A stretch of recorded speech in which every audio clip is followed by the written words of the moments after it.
அந்த passive voice தான் இதில் பார்க்குறோம். ஆக்டிவ் வாய்ஸ் அப்படின்னா டூயர் ஆஃப் த ஆக்ஷன், ஒரு நிகழ்ச்சியை செய்கிறவங்களுக்கு இம்பார்ட்டன்ட் கொடுக்குறோம் அப்படின்னா அது ஆக்டிவ் வாய்ஸு.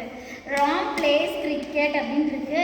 இங்கே செய்கிறவர் யார்? ராம். அப்போ ராமுக்கு முக்கியத்துவம் கொடுத்தா அது ஆக்டிவ் வாய்ஸு. அடுத்து கீழே செஞ்சு cricket is played by Ram. இங்கே செயலோட விளைவுக்கு இம்பார்ட்டன்ட் கொடுத்தா அது பாசிவ் வாய்ஸு. ஓகேவா? அப்போ ஃபஸ்ட்டு ஒரு சென்டென்ஸ் கொடுத்துட்டாங்க நமக்கு ஒரு சென்டென்ஸ் அப்படின்னா அதை ஃபஸ்ட்டு ஸ்பிளிட் பண்ணணும். Ram plays cricket. ராம் அப்படிங்கிறது விளையாடுறாரு, அப்போ இவருக்கு சப்ஜெக்ட்டு. அப்போ ஒரு செயலை செய்கிறாரு, அப்போ சப்ஜெக்ட்டு. அப்போ அடுத்து பிளேஸ் அப்படின்னு இருக்குது. அப்போ பிளேஸ் அப்படின்றது என்னது? Simple present tens. அப்போ சிம்பிள் ப்ரெசன்ட் டென்ஸ் அப்படின்னா இது வேர்பு. என்ன செய்யலை? பிளேஸ், விளையாடுறாங்க. அடுத்தது என்ன விளையாடுறாங்க? வாட் அப்படின்ற கேள்விக்கு ஆன்சர் பண்ணால் அது என்னது? கிரிக்கெட் அப்படின்னு ஆன்சர் கிடைக்குது. அப்போ இது வாட்டுன்ற கொஸ்டின் ஆன்சர் வந்து அது ஆப்ஜெக்ட்டு. இப்போ ஒரு ஆக்டிவிட்டி பாசிவ் மாற்றும் போது நம்ம என்ன பண்ணணும் அப்படின்னா subject is in the place of object, object is in the place of subject. அதுதான் ஃபஸ்ட்டு சேஞ்சு.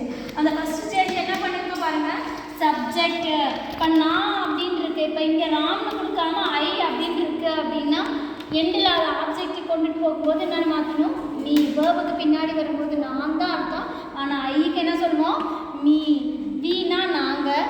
அதே ஆப்ஜெக்ட் வேர்புக்கு பின்னாடியே வரும்போது ஆப்ஜெக்டாக ப்ரொனவுன் வரும்போது அஸ் அப்படிங்கிறது யூஸ் பண்ணோம்.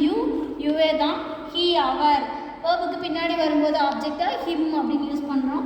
ஷீ அப்படின்னா அவளுக்கு ஹெர்ன்னு யூஸ் பண்ணுறோம். இட்டே தான். தே அவர்கள், அவைகளுக்கு தேக்கு தெம் யூஸ் பண்ணுறோம். ஓகேவா? இதுதான் ஃபஸ்ட்டு சேஞ்சு.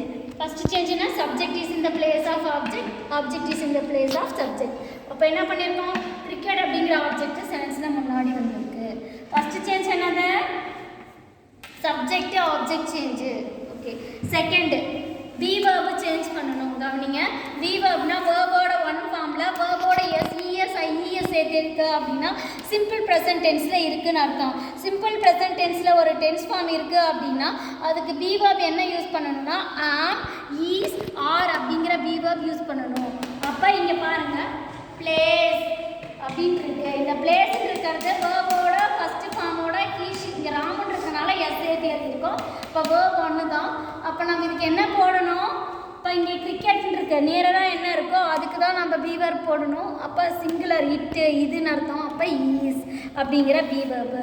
அப்போ செகண்ட் என்ன பண்ணணும் அப்படின்னா பி வேர்ப் போடணும். அப்போ சிம்பிள் ப்ரெசன்ட் டென்ஸ்க்கு ஆம், ஈஸ், ஆர் அப்படிங்கிற பி வேர்பு. சிம்பிள் பாஸ்ட் டென்ஸில் இருந்ததுன்னா வாஸ் இல்லை வேர் அப்படிங்கிற பி வேர்ப் போடணும். கண்டினியூஸ் டென்ஸ் எது வந்தாலும், கண்டினியூஸ் டென்ஸ்னால் எப்படி இருக்கும்? பி வேர்போட வேர்போட ஐஎன்ஜி ஃபார்மில் இருக்கும். அதுதான் கண்டினியூஸ் டென்ஸு. அப்போ ஆம், ஈஸ், ஆர் ஐஎன்ஜி வந்தால் ப்ரெசன்ட் கண்டினியூஸ் டென்ஸு. வாஸ் வேரோட ஐஎன்ஜி ஃபார்ம் வந்தால் பாஸ்ட் கண்டினியூஸு. வில் ஷேலோட பி வந்து வேர்போட ஐஎன்ஜி வந்ததுன்னா ஃபியூச்சர் கண்டினியூஸு. இந்த மாதிரி இருக்குதுன்னா இந்த ஐஎன்ஜியை கட் பண்ணிவிட்டு பீயிங் அப்படிங்கிற பி வேர்பு மெயின் வேர்புக்கு முன்னாடி போடணும்.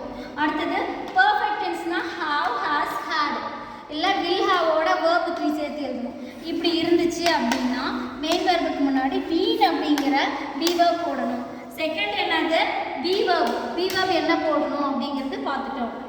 அடுத்தது தேர்டு, மெயின் வேர்பை எப்போவுமே வெர்போட தேர்ட் ஃபார்மில் எழுது. மெயின் வேர்போட தேர்ட் ஃபார்ம், வெர்போட தேர்ட் ஃபார்ம் என்ன சொல்லுவோம்? பாஸ்ட் பார்ட்டிசிபிள்னு சொல்லுவோம். இப்போ write, wrote, written, sing, sang, sung, read, read, read. அந்த வேர்போட 3 பாசிவ் ஃபார்முக்கு மாற்றும் போது மெயின் வேர்பை எப்போவுமே என்ன பண்ணிடணும்? வேர்போட தேர்ட் ஃபார்மில் எழுதிடணும். அடுத்தது ஃபோர்த் என்ன பண்ணணும் அப்படின்னா ப்ரிப்போஷன் போடணும். பை, ஆன் இந்த மாதிரி ஏதோ ஒரு ப்ரிப்போஷன் நம்ம அந்த அர்த்தம் வர மாதிரி ப்ரிப்போஷன் போடணும். அப்போ பை, ஆன் அப்படின்னு ஏதோ ஒரு ப்ரிப்போஷன் போடணும். அடுத்தது என்ன பண்ணுவோம்? சப்ஜெக்டை ஆப்ஜெக்டோட பிளேஸில் எழுதுவோம். ஸோ இந்த 5 சேஞ்சஸ் தான் நம்ம கண்டிப்பாக பண்ணணும். அட்வர்ப் இருக்கும்போது பிகினிங்கில் வச்சுக்கிட்டாலும் பிரச்சனை இருக்காது, எண்டில் இருக்கும்போது பிரச்சனை இருக்காது. நம்ம சேஞ்ச் பண்ண வேண்டியது இந்த 5 சேஞ்சஸ் தான் ஆக்டிவிட்டி பாசிவ் மாற்றும்போது. ஓகேயா? இப்போ இந்த சென்டென்ஸ் கவனிங்க. Ram plays cricket. அப்போ ராம்ங்கிறது சப்ஜெக்ட், பிளேஸுங்கிறது வேர்பு, கிரிக்கெட்டுங்கிறது ஆப்ஜெக்ட். அப்போ கிரிக்கெட் ஆப்ஜெக்ட் சப்ஜெக்டோட பிளேஸ்க்கு வந்துருச்சு.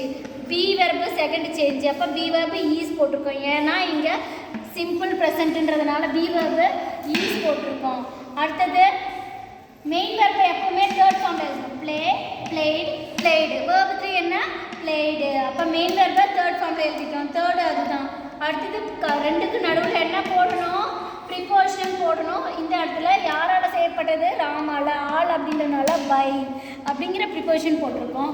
அப்போ சப்ஜெக்ட் எண்டில் வந்துச்சு ராம். அவ்வளோதான். இப்போ அட்வர்ப் இருந்ததுன்னா அட்வர்ப் பிகினிங்கில் இருந்தாலும் பிரச்சனை இல்லை, இல்லை எண்டில் இருந்தாலும் பிரச்சனை இல்லை, பிகினிங்கில் இருந்தாலும் பிரச்சனை இல்லை. அவ்வளோதான். தேங்க்ஸ் ஃபார் வாட்சிங்.